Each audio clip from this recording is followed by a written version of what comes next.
And we've got an 11-year-old that's at Tampa General, so we have hospital bills and everything that's related to that, as well as funeral bills, as well as 2 homes that have been destroyed.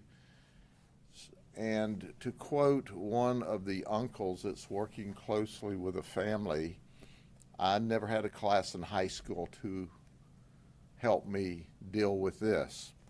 As you can well imagine, that we have our crime victim teams working with the family, and there are 4 sites that have been set up, GoFundMe sites. One of those is a suspicious site. We are determining whether or not it's valid at this time. And GoFundMe is a business, so they have to have a percentage of the money in order to function and operate. If a lot of people will donate a little money and they'll send it to Polk Sheriff Charities, 100% of that donation, there is no administrative fee, 100% of that donation will go to the family. And when you hit the site, when you search up Polk Sheriff Charity, it'll also give you a drop-down box that will say quadruple homicide.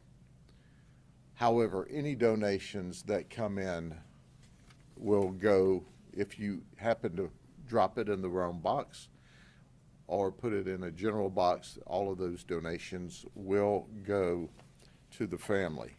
So 100%.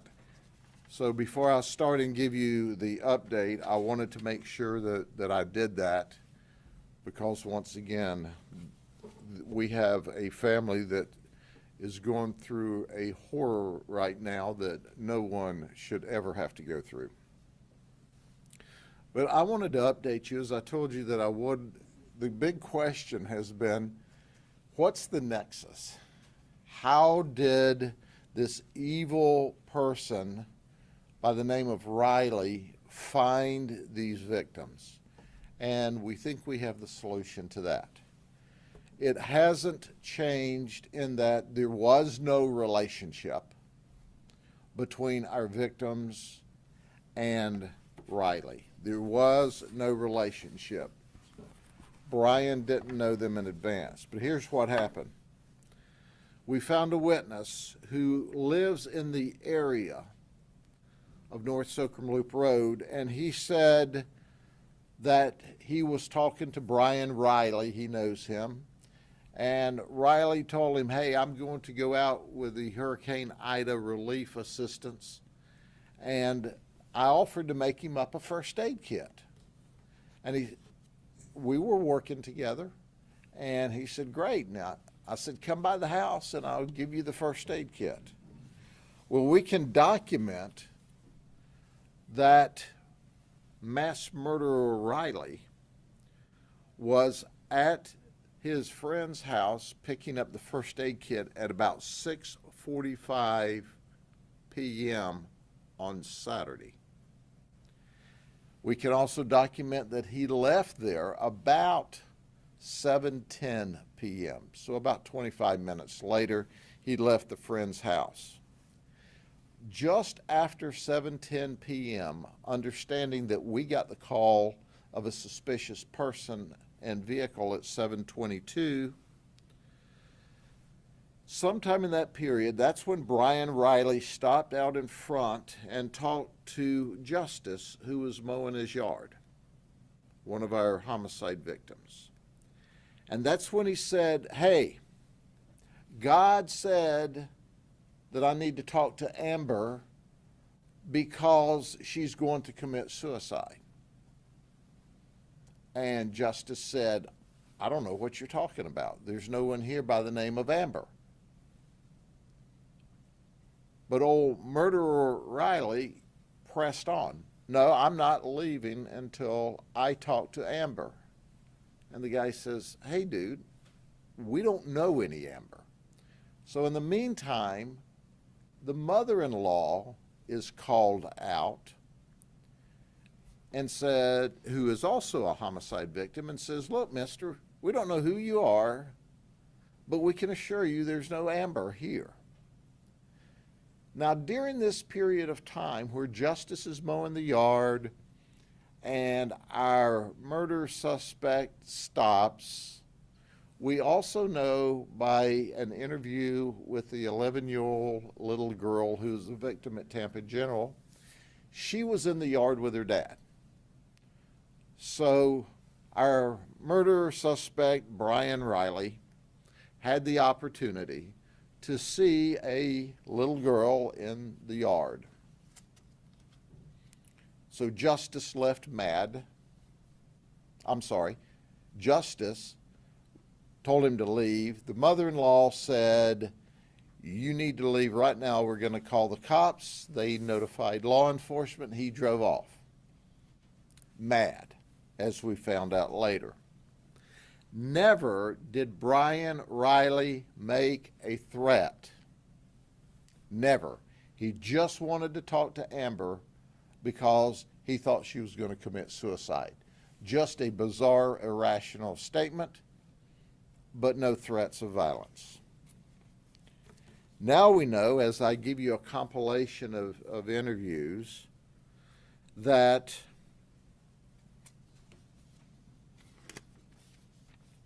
when our suspect Riley left, he was very angry.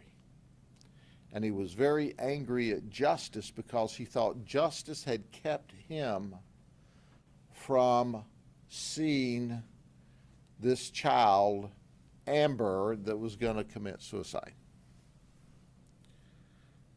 And that's when Byran Riley, our suspect, our murder suspect, said, "God told me to kill everyone and to rescue Amber because she's a victim of sex trafficking."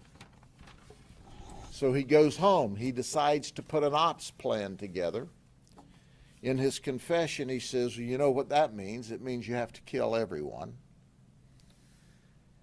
And I told you the other day how he arrived at home. He argued with his girlfriend of 4 years, but never mentioned violence. The girlfriend said, "God doesn't talk to you in this way." He accused her of being a non-believer. He got angry. He went to his room. She went to bed. I explained that to you. And she woke up at 6:30 and he was gone.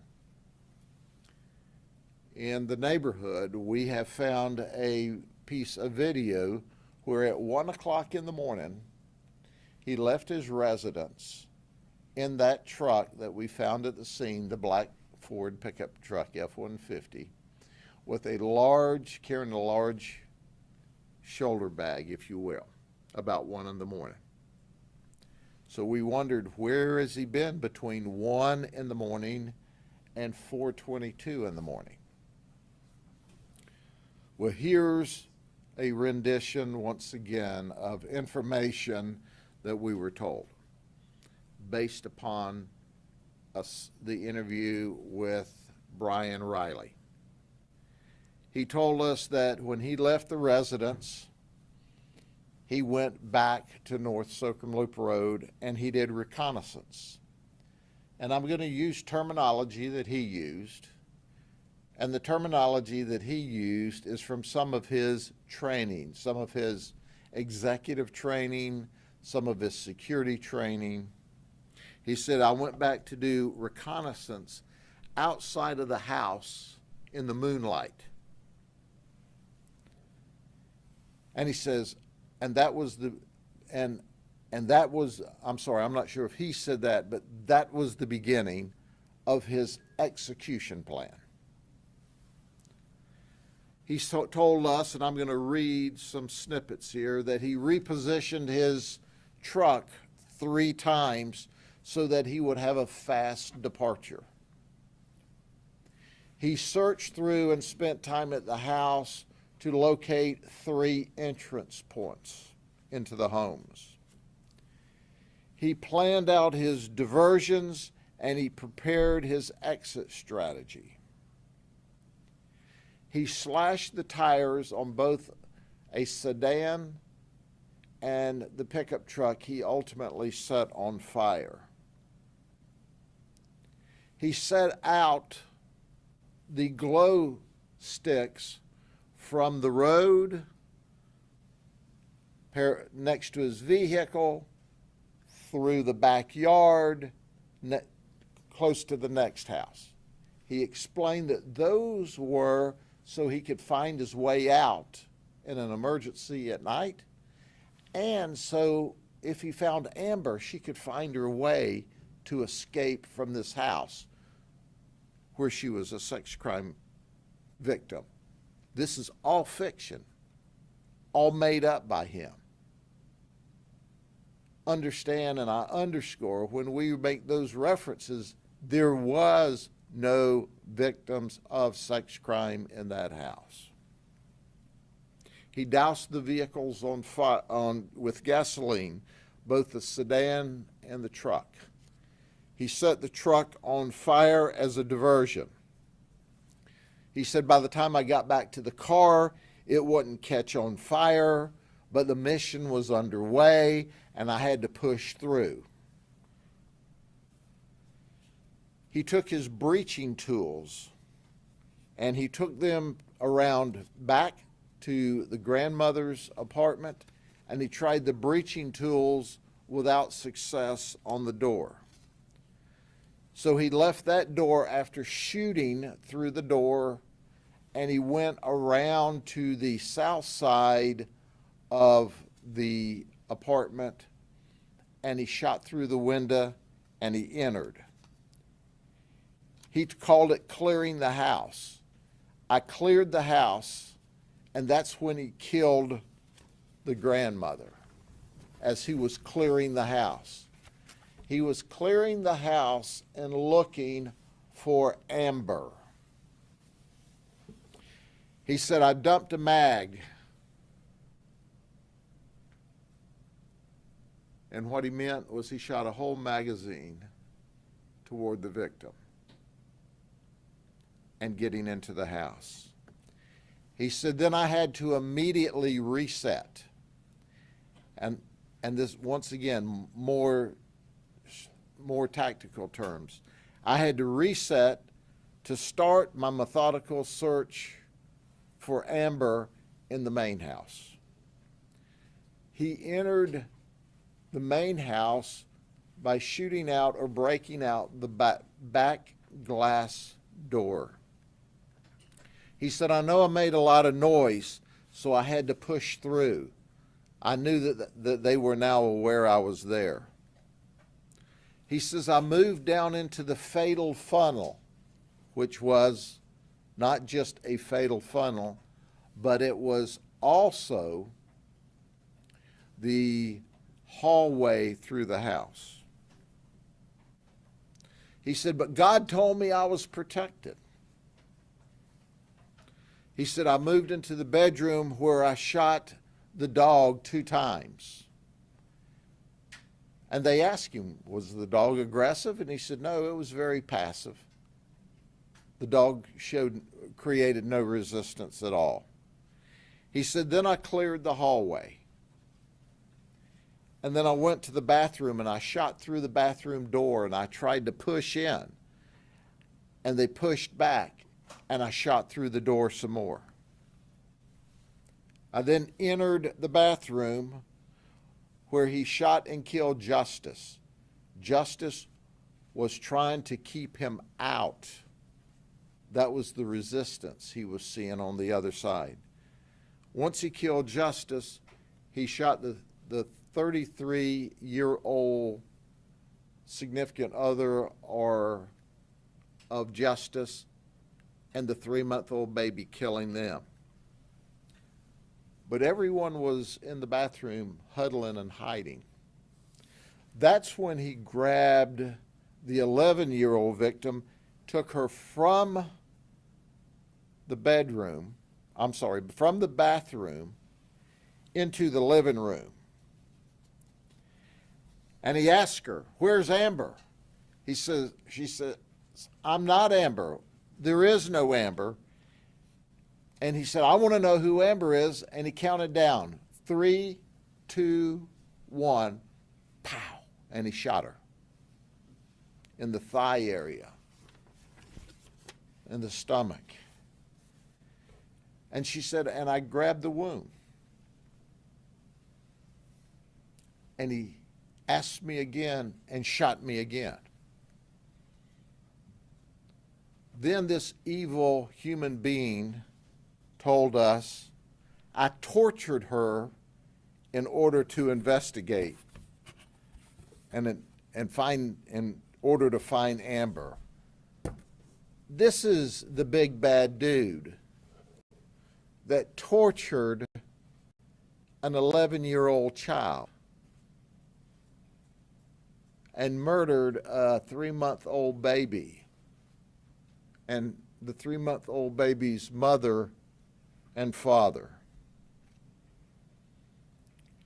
And then this guy says to the 11-year-old, do you know why I killed your parents? They're sex traffickers. And then he said next, I shot her in the legs. And then when she wouldn't tell me where Amber was, I eliminated her. He thought he'd killed her. But this 11-year-old was very brave and very smart. And she outthought him, thank God. She said, I played dead and I prayed. And that's the reason she's alive today.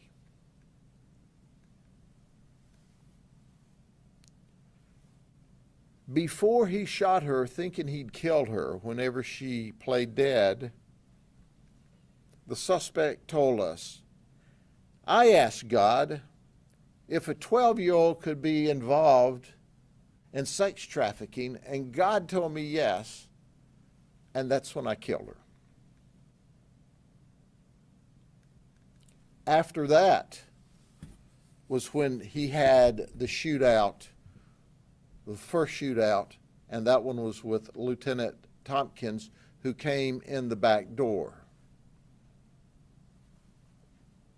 And then he had more shootouts with our deputies as they arrived. We believe at this point in the investigation, and as I told you before, anything I tell you is subject to change by the time we finish the investigation, but this is the best information we have at this moment in time. We believe that during the subsequent shootout is when one of the deputies who was shooting one of our rifles shot him through the stomach. It was a side-to-side wound. It actually went through the vest he was wearing, but it did not enter the cavity. It just went through the exterior portion of his stomach and through the fat area. He immediately retreated back, of all places, to the baby's nursery, where you would think everyone would be safe and secure. And he started putting quick clot or material to stop the bleeding.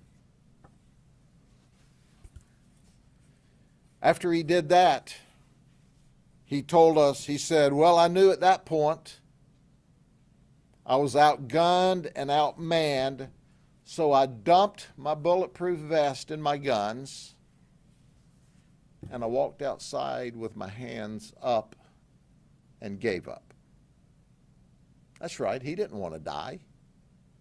He didn't want to die. He consciously and intentionally decided, well, heck, they're all here now. They've engaged me once at the back door. They've shot me through the window. I better give up. He was a coward. An absolute coward. He looks like a man, but he's not a man. He's a sniveling coward. He was a big bad dude when he had 2 different firearms and broke into a grandmother's home and shot and murdered an unarmed grandmother. He was a bad dude when armed with 3 firearms, went into this house and shot and killed a 3-month-old baby in the arms of its mother and executed the mother with multiple gunshots. When he killed and executed the father with multiple gunshots.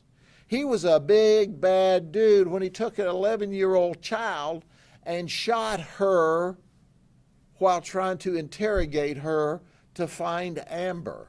He was a big bad guy. But then when he got shot by the good guys, he folds up. He drops his vest and his guns. He wants, when he exits the house, to make sure that we all know he's not armed. And our deputies did exactly as they should have. They took him into custody. We got him emergency medical help. Then he got to the hospital and tried to take one of the Lakeland police officers' guns. And they had to fight with him at the hospital. And then he confessed. He confessed to the horrible tragedy that he did on a Sunday morning. Here's what we know at this point in the investigation. Now understand, crime scene is still working, will not be finished today, probably tomorrow, maybe through the rest of the week. This is the most extensive single crime scene that we have worked that I can remember. It appears at this point in the investigation, 5 deputies shot that morning in response to this mass murder, and 1 Lakeland police officer. We shot approximately 59 times. We know that our mass murderer shot in excess of 100 times this particular morning. We know, based upon what we've found so far, we're starting to do background work by some of the detectives, that our suspect, as you already know, had 4 years in the Marines, 3 years in the reserves, a trip to Afghanistan and Iraq. He worked in executive and private security and was well thought of and was well trained. He has 16 separate certificates in security and tactical training. He was well trained. We know from a compilation of the information from the time he had that first communication with Justice that he was seeking out Amber, who wanted to commit suicide, who was the victim of sex trafficking, and it was all a figment of his imagination. We've had the opportunity to interview the 11-year-old. I can't underscore enough her bravery. I can't underscore enough her ability to think through of how to survive when she has just witnessed her father, her baby brother, and her stepmother viciously murdered right before her very eyes. We interviewed her, and she said, I was outside helping Dad do yard work on a Saturday afternoon. He was mowing. I went in the house as he was having a conversation with a man outside, and Dad told me later that he was looking for somebody by the name of Amber who this guy thought was going to commit suicide.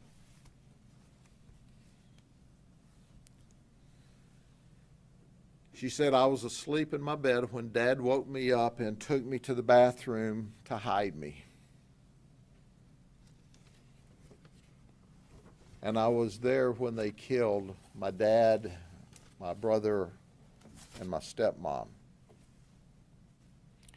He then took me to the living room. I was trying to crouch down beside a cabinet and the toilet. And that's when he called me Amber, and I told him, I'm not Amber.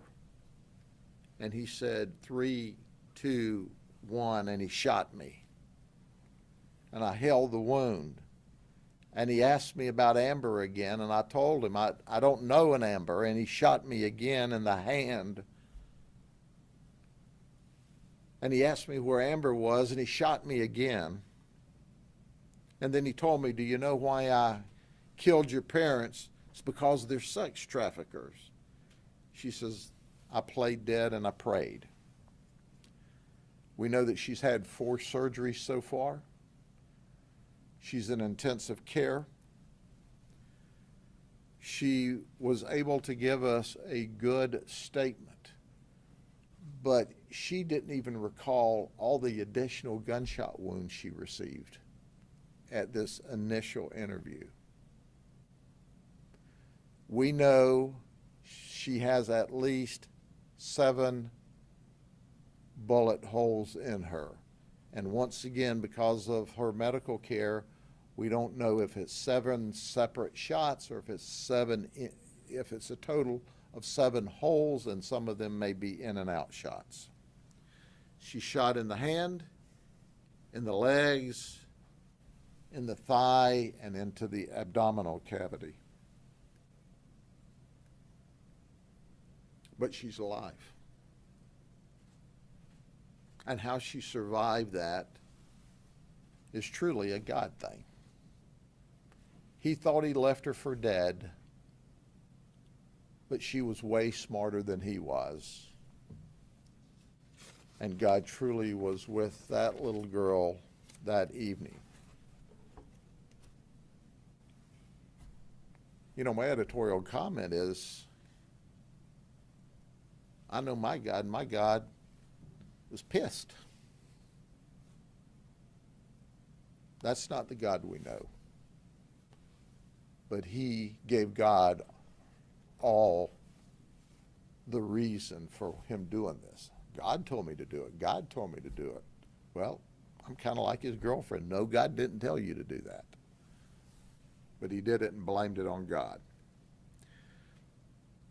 That's what we know now. We're still at the crime scene. We're still interviewing people. We have found other witnesses that knew he was going to the hurricane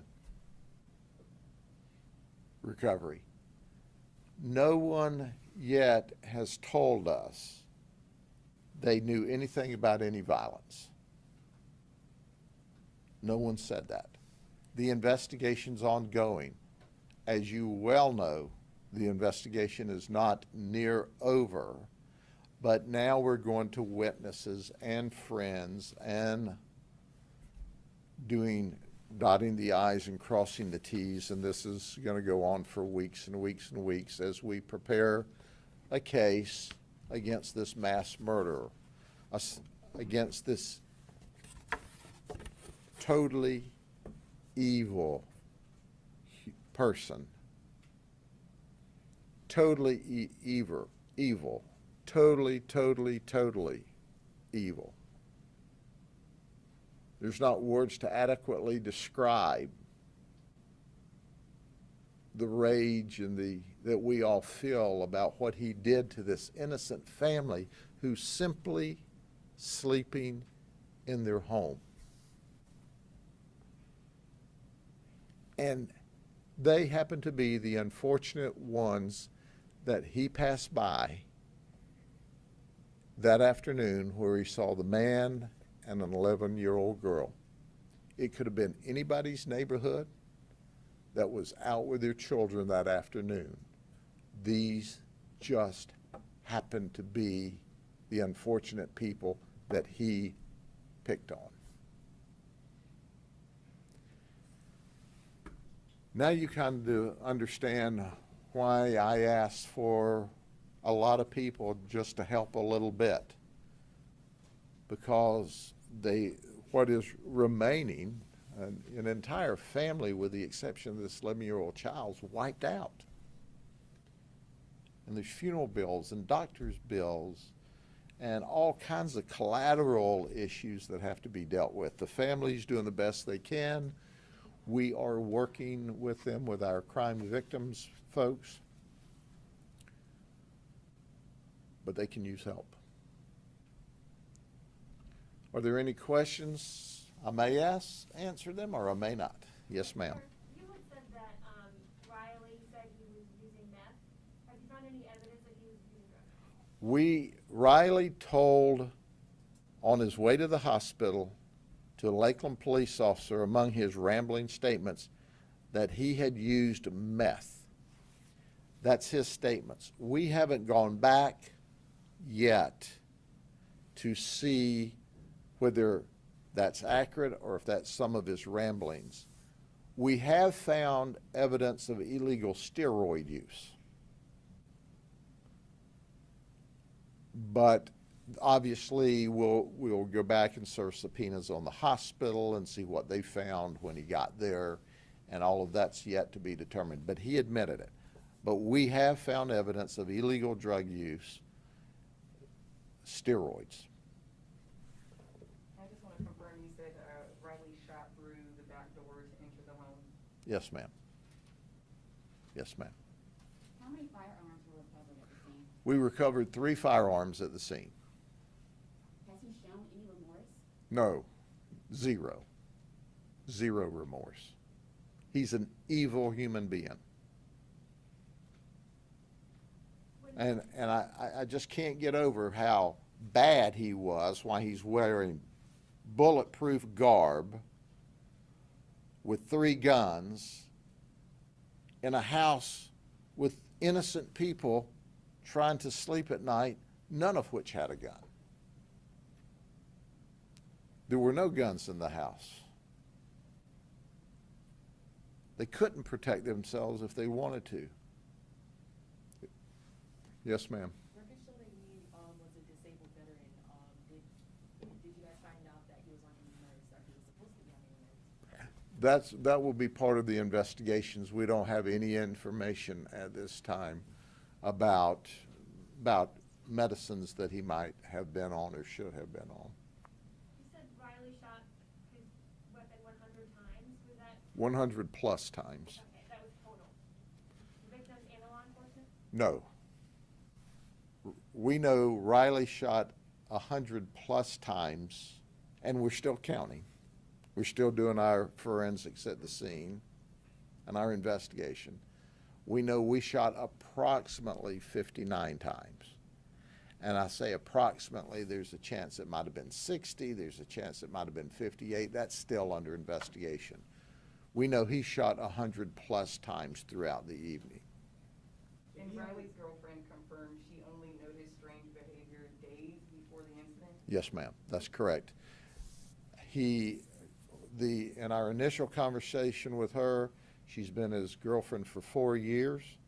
She has been totally cooperative, had zero knowledge, according to what she's told us, of any bizarre behavior up until he did the security a week ago Sunday at the church, and he came back with this infatuation about being able to speak directly to God, and God talked directly back. She said, I'd seen, slight depressions over the years, and even then,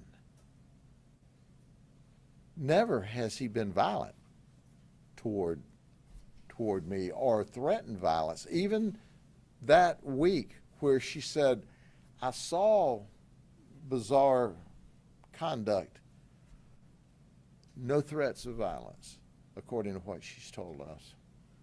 Yes, ma'am. Do you all know if Riley went to that church as a security job, or if that is the church he was going to? No, he was sent there just as a security job, along with another individual who was his friend, who went as well. And in fact, that friend said, I was very pleased that he seemed to be developing a relationship, a religious relationship with God. Do you all have any information on the church? We are still investigating that. we are not telling what church it is at this point in time because obviously we'd like to talk to the people before y'all do. Okay? Thank y'all very much. I appreciate it. Take care. Keep this family in your prayers. It is, this mass murder is exceptionally horrible. Exceptionally horrible. And I'll end where I began. The thought that you would have an active shooter and a mass murder in a home at 4:22 on a Sunday morning in a nice neighborhood is just something you can't wrap your mind around. But it happened. Take care.